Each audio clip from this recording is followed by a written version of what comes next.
Coming up on the Met Report, a new seating area on campus to enjoy your Frappuccino outside. Sports Authority announces the closing of several stores nationwide. Find out which metro area stores are on the chopping block. I was very pleased. We held them to 55 points. That's a great effort. Men's basketball continues to position themselves for the RMAC tournament with a crosstown trip to Regis. The Met Report starts now.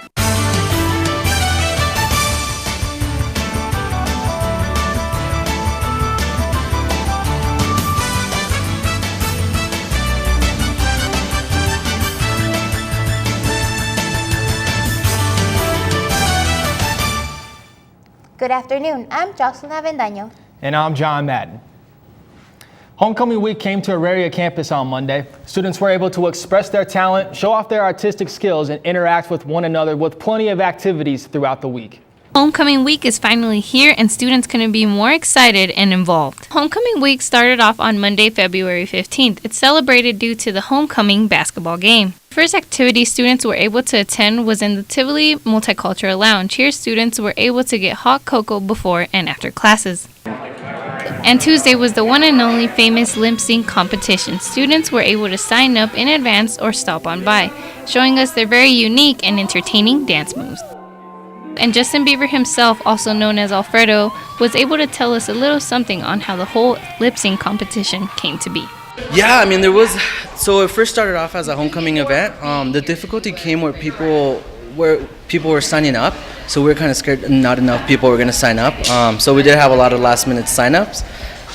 So yeah, that was probably the hardest part, and kind of thinking about how many people were going to show up is always scary. I think the most fun out of this whole thing was lip syncing.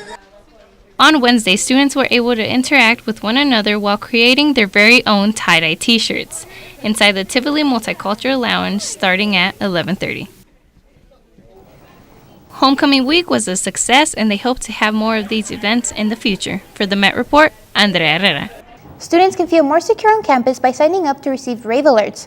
The system is managed by the area police and sends out an alert warning students of any threats happening in or around campus. Students will be contacted by email, text, and call. To sign up, students can go to MSU Denver's website and register with their phone number. Think of the RAVE system as the reverse 911 system that you might have at home. RAVE is the company we use to launch those. The LGBTQ Resource Center has undergone some renovations. Brandon McHutchins has the story. It's the sound of a new beginning as LGBTQ Resource Center undergoes changes in 2016. One big change being the renovation of their office in Tivoli 213. Renovate the whole place to make it a lot more usable, a lot more student friendly, and also to give the students a bit more privacy. Some new features include there's like that glass pane there that'll offer people more privacy when they do want to hang out in the social space. So people who are either not ready to come out or are worried about what other people might think or just want a more enclosed safe space. There'll be a fridge, there's a microwave down there, so like a little kitchenette area that folks can do. We'll have some lounge furniture, we have a Genius bar, we have a built-in library, so there's all kinds of stuff. The renovations have taken longer than expected, but they plan on moving into the office Monday. We're hoping, crossing our fingers. For now, they have a temporary space in the Tivoli Student Union. With this revamped space comes a new position. Assistant director is a brand new position, and I think in many ways it's going to kind of evolve according to kind of a skill set that I bring, needs that folks here have identified, as well as just feedback from the community. And the last change has been to the office's name. We used to be known as GLBT Student Services. By changing the name to LGBTQ, not only does that put L first, so lesbians first, so talking about privilege and oppression within the community. Men already have a lot of privilege in our society. Adding Q on the end, a lot of our students are starting to identify as queer, and it's also a very good, broad, general term for the community. So we added that on there to make the acronym a bit more inclusive without spelling out an entire 30-word acronym. For the Met Report, hello, Brandon McHutchins. Crews in the Emmanuel Art Gallery are busy setting up for the upcoming Metro Now exhibition, In Opposition. Students' artwork will be on display starting Thursday evening at the opening reception, which will last from 4 to 7. The construction tape in front of the Tivoli Starbucks has been removed and the outside patio is now open. Students will now have access to an outdoor seating area complete with tables and chairs, which will be added within the next month. That outdoor patio is really nice, but yesterday with all that wind, wouldn't have been ideal to sit out there. It was so crazy, my hair was just all over the place. Could you imagine Donald Trump's hair in that wind? I could only imagine. But thankfully, here's Josh to tell us if these winds will die down this weekend. Yeah, definitely. If Donald Trump was in town, his hair would still be flapping in the wind today because we are seeing a lot of windy conditions sticking around the metro area as those high winds come down off the Front Range. Current temperature, though, 60 degrees out there with partly sunny skies. A few of those clouds are being formed from that wind that kind of goes down the mountainside, hits the ground, bounces back up, and that's what gives us that mountain wave cloud. But our temperature is really going to stay really nice all throughout the day today. 63 will be our high, so a little bit cooler than what we saw yesterday, but partly sunny skies last through the majority of the day, and then by 9 p.m., 48 degrees. So very unnaturally warm temperatures than what we see for this time of year. Speaking of that, averages 47 for our high today, low right around 20 usually, but look at that record, 71. We did break the record yesterday with a high temperature of 73 degrees, and it's been over 80 years since we saw that record being broken. And our record low right at -4 degrees out there. So really get out there and enjoy it while you still can. And if you didn't have a chance to get out and enjoy those nice warm temperatures, Janelle sent in this awesome time-lapse video from Wednesday morning right up off of the 7th Street parking garage. Absolutely stunning. Kind of see the hustle and bustle of folks getting into their early 8 a.m. classes. Stick around. I'll have my detailed forecast coming up in just a few minutes. Thanks, Josh. Coming up after the break, El Niño has been a common buzzword this winter, but what does it mean for Colorado? And later in that, we head over to the Buell Theater for a murderous new show. We'll be right back.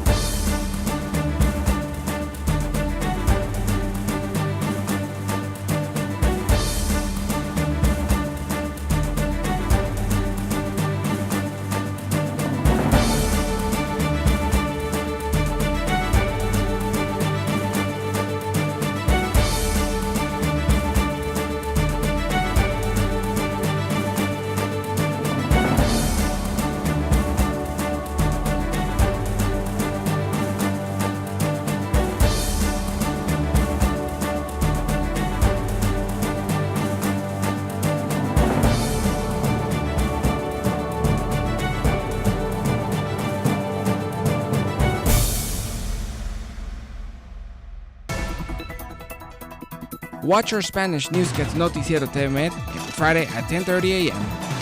Sports, entertainment, weather, events, all you need to know about our school, our region, and our world. On Comcast Channel 54 in Denver and Channel 20 on campus.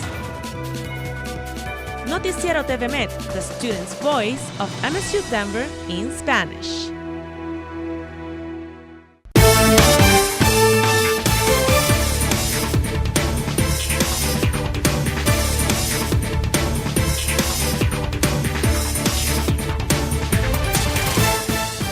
Welcome back. The popular sporting goods store Sports Authority has filed for bankruptcy. The Colorado-based retailer has filed Chapter 11 bankruptcy for failing to pay a $21 million interest, further compounding their $640 million debt. The bankruptcy prompted the company to announce the closure of 140 stores across the U.S., including the famed Sports Castle in downtown and 2 others across the metro area. Despite this, their name will remain on the Broncos Stadium. The FBI and Apple are going through a feud that may not be an easy fix. A judge has ordered Apple to create a backdoor software that could potentially compromise the security of millions of iPhones. The smartphone company has been asked to comply after the FBI spent 2 months trying to unlock the phone of San Bernardino killer Saeed Farouk. Excessive attempts to unlock the device could result in erased data. The Gold Digger rapper seems to have the good life when it comes to his life. Kanye is using social media to reach out to supporters to help cover some of his $53 million of debt. The singer even reached out to billionaire Mark Zuckerberg. Vance also created a GoFundMe, which has so far raised more than $5,000. Colfax is one of the most infamous streets in Denver and is now home to a new project with some interesting street art you won't find anywhere else. Addison Goodell and Janelle Thompson have the layout of Project Colfax. In the case of Project Colfax, the fate of the building is yet to be determined. So we figured, why not let a lot of great local talent be in the building? And it's been highly successful. A lot of the general public has gone back and forth, and they've been pleased with it. The project started in early December, and it just wrapped up maybe just a few weeks ago. So, artists, unfortunately, they have to go out and do other things to make a living. So they were able to schedule it within their allotted time. This was just a project that we were all collectively able to collaborate on, and it turned out great. So as you see, there's a lot of different styles, and they all seem to have worked and meshed together really, really well.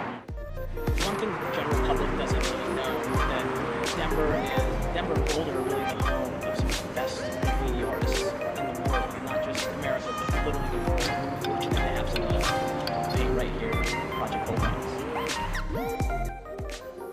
Project Colfax has had some of the world's best local Denver artists come pay tribute. Artists that include Mike Graves, Coco Byer, Dread, Ravi Zupa, Mario Zoots, Paige Madden, Mike Giant, Emet, Swek, Gama, Sandra Fittingus, Ayana Krazazi, Taste, Jesse Fisher, Schwepp, Yanni Bellis. For more information, be sure to go to beagoodperson.com. For the Met Report, I'm Addison Goodell. The rare blooms in Death Valley are being credited to El Nino. With warm temperatures around here this week, Alex O'Brien digs into the influences it has on Colorado weather. Conveyor belt of storms fueled by El Nino. Recent years because of El Nino. This year's El Nino shows no signs of stopping. El Nino is slated to hit Southern California.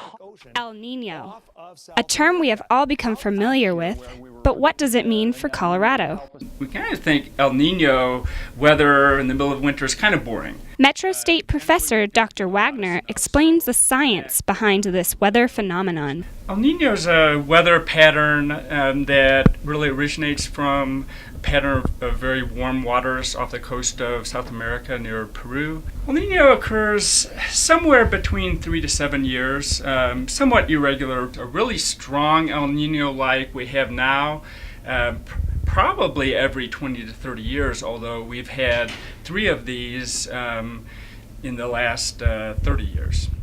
Colorado, we're kind of an in-between state. We don't really see a huge difference between El Nino years versus other years. What we can say maybe is our usual big snowstorms in March, April. Now, how likely is it that we're going to get a really big one, let's say 15, 20 inches? Normally, we'd say that maybe that's 1 in 10 chance. I think with this El Nino, the chance is probably double that. For the Met Report, Alex O'Brien.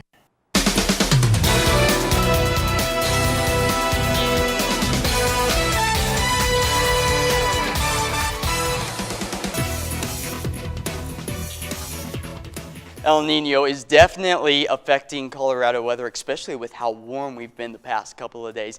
Thanks for joining us here on the Met Report. I'm student meteorologist Josh Cozart. Speaking of warm temperatures, tonight's low above freezing. We'll see our temps at 35 degrees with clear skies out there. The winds are going to calm down as we get into the evening hours, but for the most part today, we will see those gusty winds continue. Tomorrow morning, though, you'll wake up. The winds right around the east-northeast at about 5 to 10 miles per hour. But that sunshine is going to stick around with a high of 47 by the 9 a.m. period. Then tomorrow afternoon, we warm up to a 62-degree temp, which is a little bit cooler than what we've seen the past couple of days. But that sunshine continues. Possibly a few stray clouds blowing by, but nothing that we can't handle. Beautiful weekend for us. Saturdays, we take a look at our map. Denver at 63 along with Thornton and Littleton. As you head up into the high country, Conifer at 53 and Evergreen ever so close to that 60-degree mark. And as you head deeper into the mountains, beautiful bluebird conditions for you out there. Sunday, though, we do have a cold front that's going to swing through. That's going to affect our temperatures by dropping them just a few degrees. We'll still be above our average for this time of year. Denver at 48, Littleton and Aurora both at 50, up in Broomfield 49, Boulder and Brighton, you folks will also be at the 50-degree mark. Saturday, though, we got that high-pressure system sitting right over Colorado. That's what's going to keep us dry for the most part. Could see maybe a stray snow shower or two up in the high country, but really no significant snowfall with this. But all the way from Dallas all the way up to the northeast, we do have rain showers. Some of those could be severe, so we'll have to keep a close eye on those. But then we have a cold front swings through on Sunday early in the morning, and we are going to see clear conditions, all due to this high pressure system sitting up to our north, and it's basically going to be sitting over the entire central and western portion of the United States, keeping our temperatures very nice out there. And then we do still continue to see some rain from Dallas all the way up to DC, but Colorado, we are going to have beautiful temps. For our 5-day forecast, Monday at 49 degrees with partly sunny skies. We do cool off just a smidge with a high of 38 on Tuesday, and then the sunshine continues for the rest of the week with warming temperatures. We'll be at 63 degrees for our Friday. Stick around. We'll be right back with EMET. MetMedia.com is a new interactive website. Watch full newscasts from the Met Report. The Metropolitan have you covered. K-Met Radio have everything you need 24 hours a day. El Noticiero TV Met give you news in Spanish. How to advertise with us? Email sales@metmedia.com. Oh, this you crazy mother.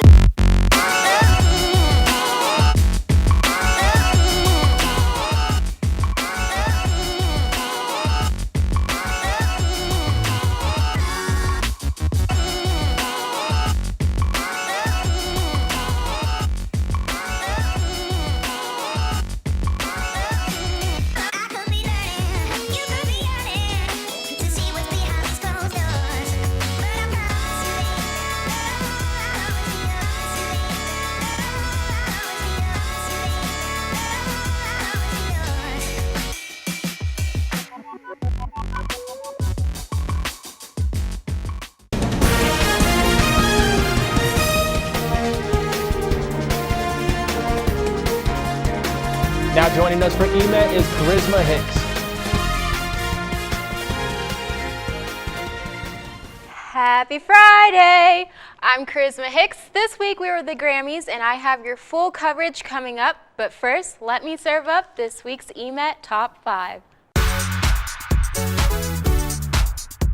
At number 5, the Museum of Contemporary Arts welcomes local art lovers to an opening of 4 new exhibits. Paintings, cinema, and sculptures. Oh my. At number 4, keep calm and carry on those contemporary vibes with Elle King and Vance performing at First Bank Center tonight at 8 p.m. ABC Network is popular for producing captivating series like Grey's Anatomy and How to Get Away with Murder. As of Wednesday evening, the network made history while hiring a new president of the company. And she happens to be, well, a she. And for the cherry on top, she will be the first black woman to lead the company. No need to fast forward through these commercials. At number 2, AdBlitz gives us with the top 2 trending commercials. Puppy, monkey, baby. Can you give me a warning? Sure. Warning, here comes your ticket. And at number 1, for your viral bit of the week, we all endear a first something at one point in our lives, whether it be a first kiss, a first love, or in this little girl's case, a first roller coaster ride.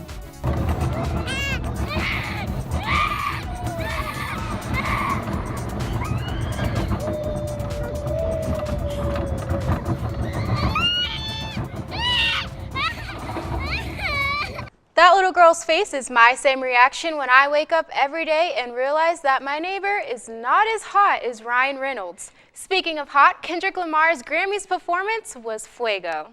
The Grammys were full of great performances, from Lady Gaga to Chris Stapleton. However, Kendrick Lamar's thought-provoking performance is the most talked about. No wonder he won Best Rap Album. The man is a lyrical genius. And he couldn't be more happy to be holding that phonograph-shaped award. Kendrick may not be a perfect gentleman, but he sure did knock him dead. He's not the only one who's murdered audience this weekend. As a Gentleman's Guide to Love and Murder opened at the Buell Theater, Avery Anderson has more. A Gentleman's Guide to Love and Murder is musical and funny as hell. A Gentleman's Guide to Love and Murder has made its way to Denver and has left a trail of bodies behind it. The Tony winner for Best Musical opened Tuesday night and has left a deadly impression on audience members. Voices were great.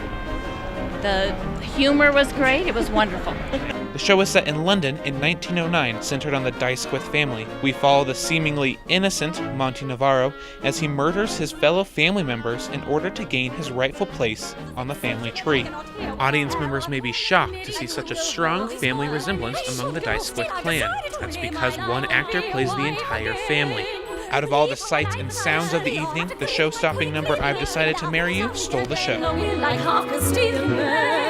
And there's goodness to spare in you. Isn't this fun? And the gentleness there in you. Isn't she done? You've taken a wounded bird and taught her how to fly. This is quite unconventional, is it not? Rather a turn in the plot. And so will I be your fiancé. Why don't you send the cow away? When I behold this day, I think I'll cry. I thought the choreography was incredible. How both of them just dancing going back in and forth tandem. and back and forth, and the lyrics too. It was just so funny. Actresses, actors, they were phenomenal. Really it was good. great. Don't miss out on this modern murder classic. The show is currently here at the Buell Theater and playing through the 28th. It'll not come dead. Sweet baby Jesus, if I had to hold those notes that long, I'd probably be dead. If musical theater isn't your thing, then race on over to cinema for this week's must-sees.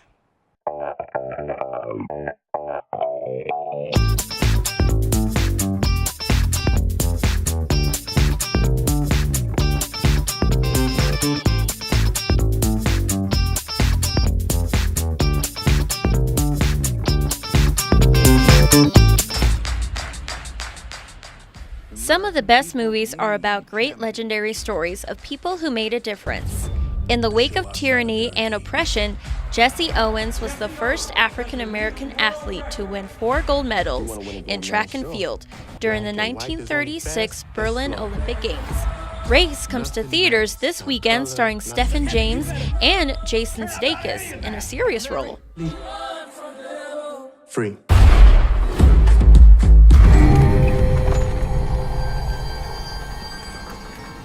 What went we out into this wilderness to find? Leaving our country, kindred, our fathers' houses. For what? For the kingdom of God. If you want to skip the inspirational drama or hilarious wisecracks, then try having the scared out of you this weekend. The Witch takes you back to the gloomy 1800s, where an excommunicated colonial family moved to the outskirts of the woods. And this is where things get unsettling.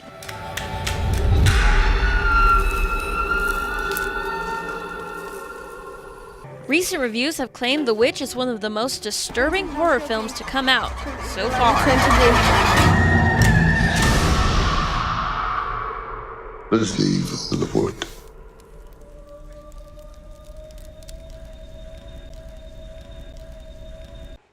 Thanks for watching EMET. I'm Karysma Hicks. Don't go anywhere. Sports is next. Roadrunners, their 3rd straight regional title. You love Roadrunner sports, and so do we.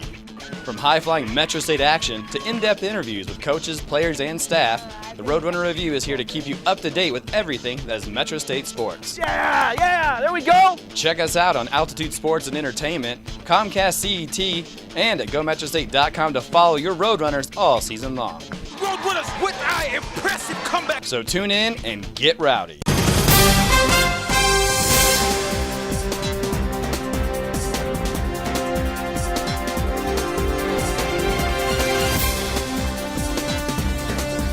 While softball has been on the road thus far this season, the Heat Miser finally chimed in so the baseball team could get their first series underway here at home this past weekend against the Emporia State Hornets.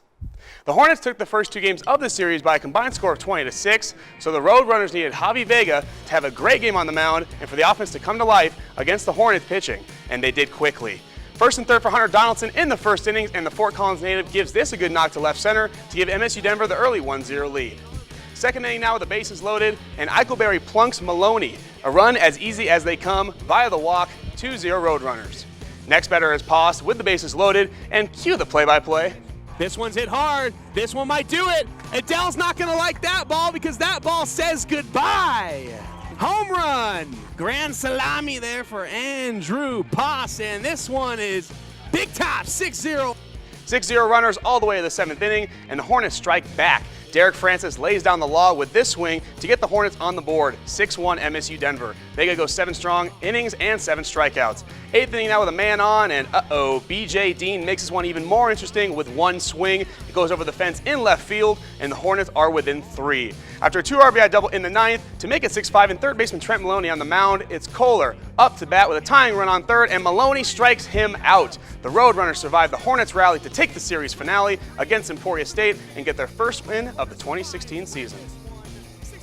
Yeah, I mean, it was a good win for everyone. Javi came in and shoved. We had a good pitching performance from Julian in Game 1. We just didn't find the bats. Game 2 obviously didn't go as well, but today we found a good team win. Javi shoved, and it was a good win for everyone. Unexpectedly sitting on the outside looking in of the upcoming RMAC tournament, women's basketball needs to rack up the wins to have a chance to sneak into the big shootout. The ladies went crosstown last Friday to take on the Rangers, who sit in second place in the Rocky Division, and this one would turn into a doozy. First half off to a good start as the Aussie bruiser Georgia Ordor fights through multiple bodies and forcefully gets the ball to bank in off the window. She finished with a game-leading 19 points. Emily Hardigan had 49 points in the last 2 games going into this one, and ooh, what? Hit the Ranger with the spoon move and the head fake. Don't do him like that, Em. Louisa Tago finds Janae Payne wide open on the inbounds, and sure, she'll take that. Nothing but nylon. Now talk about some top-notch ball movement. Ordor finds Hardigan, Hardigan finds Squires Horton, and Janae drains the tray. Roadrunners lead 38-29 at the break. The second half, though, would once again spell trouble for the red and blue. Mary Sigler drives right through Ordorf and gives it the kiss off the window. She finished with 14. Here come the Rangers. Majesty Robinson, similar play, also goes right around the Roadrunners D and gets it to go off the glass. Rangers were plus 11 in the 4th quarter. Tago at the line with seconds left on the clock, and the Roadies up by 1. She cannot make it a 2-point game. Regis has a chance here. They bring it up the court. Clock nearing 0. Chance to win it, and they cannot do so at the buzzer. No, sir. Roadrunners hang on by a thread and end the Rangers' 9-game winning streak by a score of 71-70.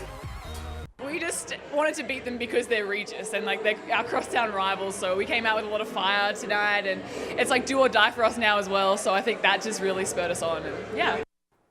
On the men's side, Coach Clark's squad had their 5-game winning streak snapped, headed into their matchup with rival Regis, and the men are vying for a top 4 spot in the RMAC tournament on the track and get themselves a win. It's been a tough first season for Regis head coach Brady Bergeson and his Rangers, and it got tougher on Friday dealing with big fella Bunam Makeda and his blocking abilities. So much so that it was a block party at the Regis Fieldhouse. And Keda delivered all the necessities for such an event. First victim, Dexter Sienko. That one's got big old turkey written all over it. Then Dylan King drives the bucket and is denied. Let's get some soda for that hits the spot for that block. 2 items checked off. Jarrett Broadbeck tries right-hander, and Keda turns it away. That beauty deserves a cupcake for no reason. Broadbeck tries it again, and Keda says nay. Let's get some fries for that salty block. Keda finished with 6 blocks, so for his efforts, a burger and some tacos were also delivered. All right, enough of that. Boo did it defensively, and Enrique Cortez did it offensively. A great feed from Eric Rayer to Cortez right under the bucket, and Cortez gets it from underneath. Then Dobinson finds the wide-open Cortez in the left corner, and Cortez drains it from deep. Cortez led the Roadrunners with 17 points. After a Regis miss, Mr. Peter Mueller goes behind the back. Ooh, that's nasty. Takes it full length of the court, through multiple defenders, and gets it up and in. Count the bucket and 1. Then senior Deshaun Phoenix, off the great feed from Brian Howard, gives the Roadrunners their largest lead of the second half at 27 points, and they never looked back. The Roadrunners get back on the winning track with a big-time 75-55 win. I just try to listen more to my coaches and teammates because usually I help early, but every time they told me to help late, and I think so that helped me a lot today. We were all over the floor. Bunama was, a force by itself defensively. I was very pleased. We held them to 55 points. That's a great effort. Final regular season weekend here at home for our Roadrunners starts tonight, and want to give a big congrats to former Roadrunners big Nick Kay, who was named National Basketball League Rookie of the Year over in Australia, which is outstanding. Former Roadrunners doing big things. That's an outstanding award. I'm not surprised. He was a baller when he was here, so. Yeah. I want to ask you a question about this block party. Can we get some healthier food items? Maybe like an apple or some water? I'll get you a Clementine next time. I'll get you some carrot sticks. I'll get you guys Clementine. What weird parties you go to, John, though? The wrong ones, I guess. Right. And you know what? You can bring some of that food to a picnic and have it outside because this week absolutely going to be beautiful. One more look at our 5-day forecast. 49 for Monday, and then we cool off to a chilly 38, so maybe not picnic on Tuesday. But then Wednesday, we warm back up to 57, plenty of sunshine all throughout the week, and Friday, back into the 60s. So really nice out there. Already feeling like spring. Yeah, I know, I got spring fever. I love those 70s. They're nice. Yes, they are. Well, for all the latest in campus news and events, be sure to visit our website at mymetmedia.com and connect with us on Facebook, Twitter, and Instagram. We'd love to hear from you. And for the entire Met Report staff, thanks for tuning in to the Met Report. We'll see you on campus.